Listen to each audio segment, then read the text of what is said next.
The knife of humiliation came not from the food on my plate, but from the words slicing across the dinner table. Asterisk. Before we begin, drop a comment and tell us, where are you from and from which city you're watching our videos? And after watching the whole video, don't forget to tell us, what would you do in this situation? Be honest. Tell me in the comments below. We read every comment. Let's begin. Richard Hayes, my father, raised his glass with a smirk that carried more venom than celebration. His voice boomed through the dining room, bouncing off polished oak walls and crystal chandeliers. "She's still doing manual work," he declared, staring directly at me. His middle daughter, Madison. Forks froze midair.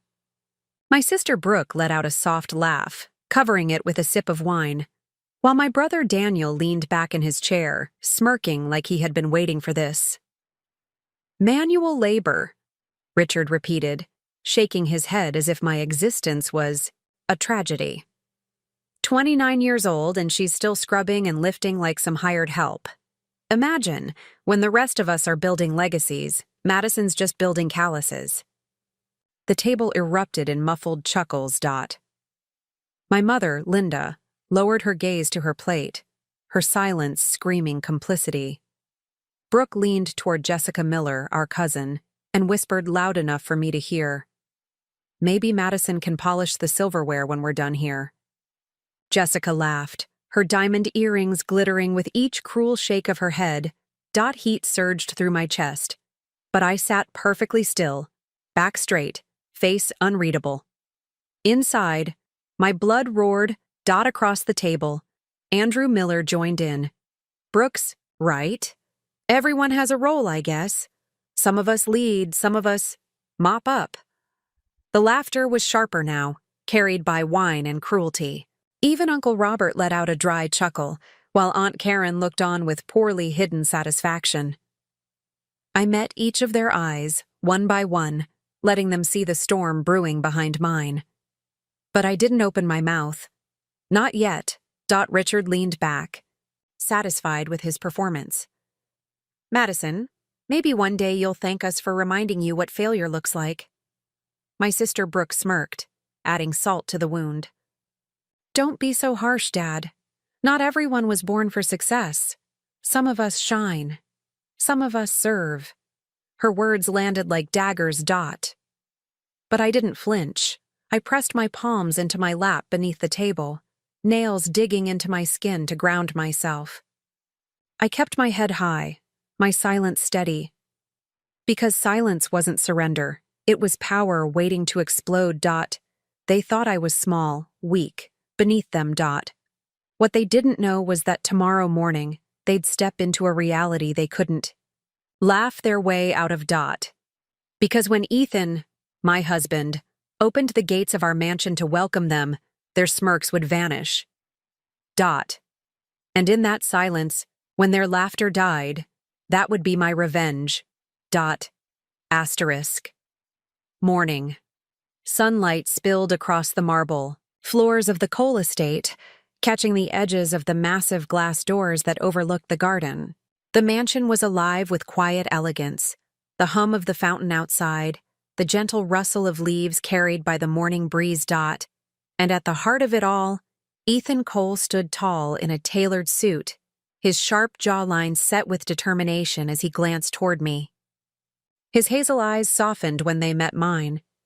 "You don't have to do this," he murmured. "You don't owe them anything." I straightened the lapels of my navy blazer, my voice steady. "I don't, but I want to. Last night was the last time I'll ever sit at their table in silence." Ethan's lips curved into the faintest smile. "Then let's make sure they never forget today." The low rumble of an approaching convoy echoed down the long driveway. My chest tightened, not with fear, but with anticipation. Richard Hayes and the rest of my family had accepted Ethan's invitation without realizing what they were walking into. They thought they were coming to another lecture, another chance to humiliate me. They had no idea they were stepping onto our property. Black SUVs slowed to a stop in front of the gates. Ethan signaled, and the iron barriers groaned open, revealing the grandeur behind them. The sprawling gardens, the ivory stone walls of the mansion, the sheer size of a world they had never associated with me. From the first SUV, my father stepped out, sunglasses perched on his nose, his arrogance intact. Behind him, my mother, Linda, smoothed her pastel jacket as if preparing for another polite performance. Brooke emerged in a fitted dress, her smirk already forming, while Daniel trailed. Close? His phone glued to his hand. Jessica and Andrew followed, whispering to each other with amused curiosity. Their laughter carried faintly as they began their approach. Ethan adjusted his cufflinks, his calm presence radiating control. I walked beside him, heels striking the stone path with purpose. Richard's voice cut through the air. "So this is where you work, Ethan? Quite the view. Didn't realize chauffeurs made enough to rent a place like this." The words hit like they were meant to bruise, but Ethan didn't blink. Instead, he smiled coolly and extended a hand. "Mr. Hayes, welcome to my home." The laughter died instantly. My father froze, his brow furrowing as he scanned Ethan's face for the joke. "Your what?" "My home," Ethan repeated calmly, his tone razor-sharp but polite. He turned slightly, gesturing to me. "Our home." A stunned silence rippled through the group. Brooke's mouth dropped open, and Jessica nearly tripped on the step leading up to the grand entrance. My father barked a short, disbelieving laugh. "You expect us to believe that?" He swept his arm toward the mansion towering behind us. "This place belongs to you two?" Ethan didn't flinch. "Believe it or not, Richard, the truth doesn't depend on your approval." Daniel finally looked up from his phone, his eyes wide. "Wait, are you serious? This is really yours?" Brooke scoffed, but her voice trembled. "No, there's no way. Madison couldn't possibly. She's been cleaning houses. I cut her off, my voice calm but sharp enough to pierce the morning air. "Yes, Brooke, I worked. I worked when none of you believed in me. I worked when you mocked me, when Dad turned his back, when Mom stayed silent. And while you were busy laughing, I was building a life with someone who never saw me as less." The words hung heavy in the air, silence pressing against them like a storm waiting to break. Richard's face darkened. "You dare to speak to me like that?" "Yes," I snapped, my composure finally cracking just enough for the fire beneath to show. My hands trembled, not with weakness but with power finally unleashed. "Because last night you called me a failure in front of everyone. You made me the punchline of your table, and now you stand at mine."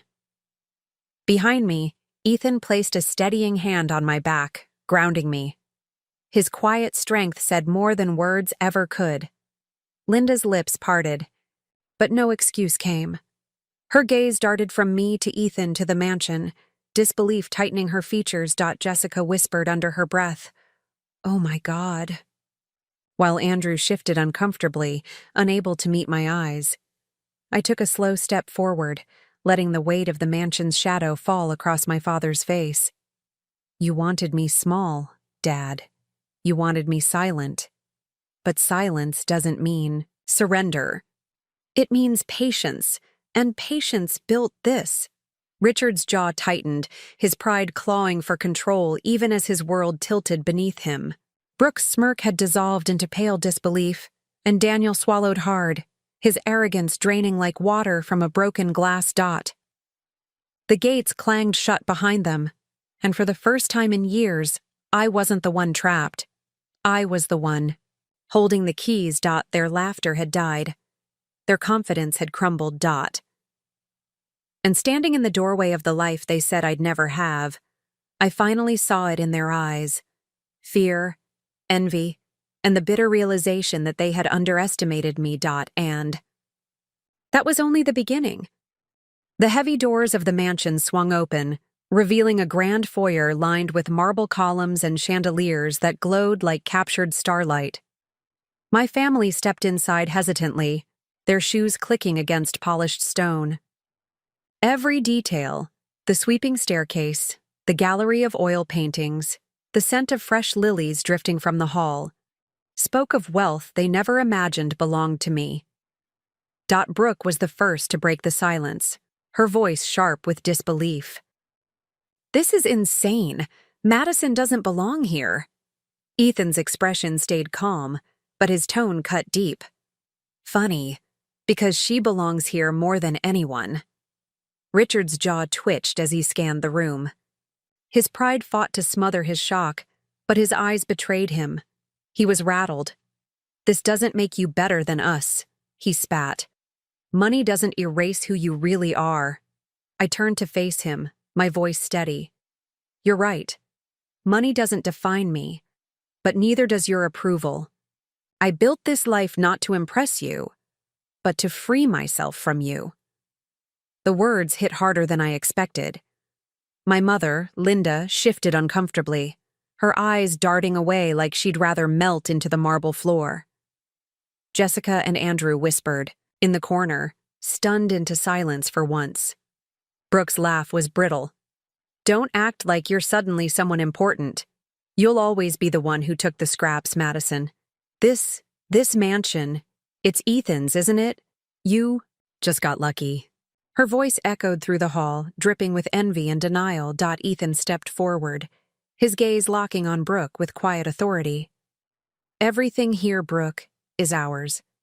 Madison built as much of this life as I did. She's not lucky, she's relentless.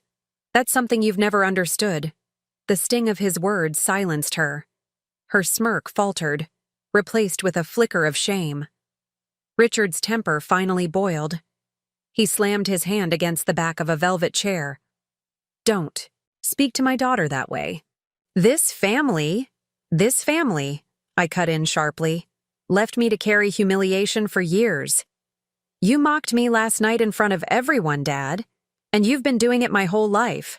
But here's the truth you can't laugh away anymore. I'm not beneath you. I never was." The air grew thick, every word pressing against their pride. Daniel finally stepped forward, his voice quieter, conflicted. "Maddie, why didn't you just tell us? Why keep all this a secret?" I looked at him, my anger softening just a fraction. "Because you never asked who I was becoming. You only reminded me of who you thought I'd always be." Silence followed. The chandelier's glow reflected off tear-pricked eyes. Linda's, surprisingly. She covered her mouth, staring at me like she was seeing me for the first time. But Richard? He wouldn't bend. His pride was too thick. His voice came low, seething. "You'll regret throwing this in our faces." I stepped closer, so close he had no choice but to meet my eyes. My voice lowered, cold and deliberate. "No, Dad. What I regret is wasting years waiting for you to see me. That ends today." Brooke inhaled sharply. Daniel looked down in shame. And Jessica whispered, "She's not the same person anymore." And she was right. The girl they mocked at the dinner table was gone. The woman standing in front of them, the woman who had endured, who had built her life brick by brick, was someone they couldn't break anymore. Ethan slipped his arm around me, grounding me in his warmth. "They've seen enough," he murmured. But I shook my head, my eyes never leaving Richard's. "No, they haven't even begun to understand. Because revenge wasn't just about showing them what I had.